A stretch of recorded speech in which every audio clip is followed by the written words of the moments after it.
I was always shy about mentioning that I was a DJ in a boardroom or a corporate environment. I thought people would judge me negatively or thought I was immature or just goofing around.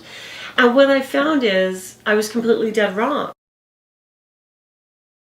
I'm currently a self-employed marketing consultant. On a typical day, I work in a home office, so I spend a lot of time talking to my computer, talking to my screen on meetings. So I work with both marketing folks and engineering folks. Most of the engineers I work with now are, I would say it's probably 98% male. And marketing people, it really varies. When I first started in my career, I worked at a PR agency. Their biggest account was Microsoft. Microsoft was so primarily male. Many of the women, I think the leadership felt like they needed to shadow or map what the men at Microsoft were doing. So what they did is they took on their behavior and they led by example by the men that they were working for. And what happened is they kind of forgot to bring their female dynamic to the table. And so it was a very challenging time for me because the women were so cutthroat and so intense and led by fear.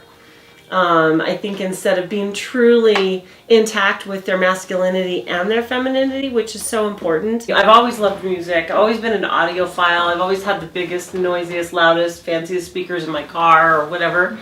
So I was always drawn to music and playing it on a good system. I had this wonderful, strange opportunity to hang out with Mixmaster Mike from the Beastie Boys for a day. And I kind of got to ask him, like, gosh, is it crazy for me to want to go and buy turntables? Should I do this? He wrote me a list of go buy this equipment, go buy these break records, and just try it and get started. All of a sudden, all my best friends were DJs, and they were all guys. They were really open. They weren't threatened by me at all. Well, in some instance, maybe there was a little bit of a threat because females were more novel at the time to DJ. So when I got good and I started getting booked, there was a couple of them that I think were a little bit frustrated and felt like I was getting booked because I was a female. And I feel like DJing, there's a real brotherhood.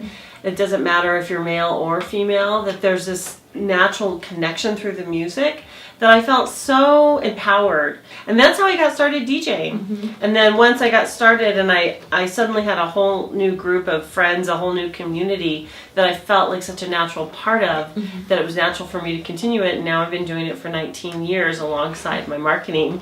So cool. When I came into DJing, at that time, there were hardly any female DJs. But I think it was kind of a cool time actually to be a woman in a man's industry because there was value in it. I was scared that people would pass judgment on me in a negative way, and I was totally wrong about that. People were so excited about the fact that I was a DJ at my PR job that I ended up getting PR gigs at the office. It's just so ironic when I look back. I tried to hide it all the time. And now at every job I've ever had, if I mention I'm a DJ, that's what they want to hear about.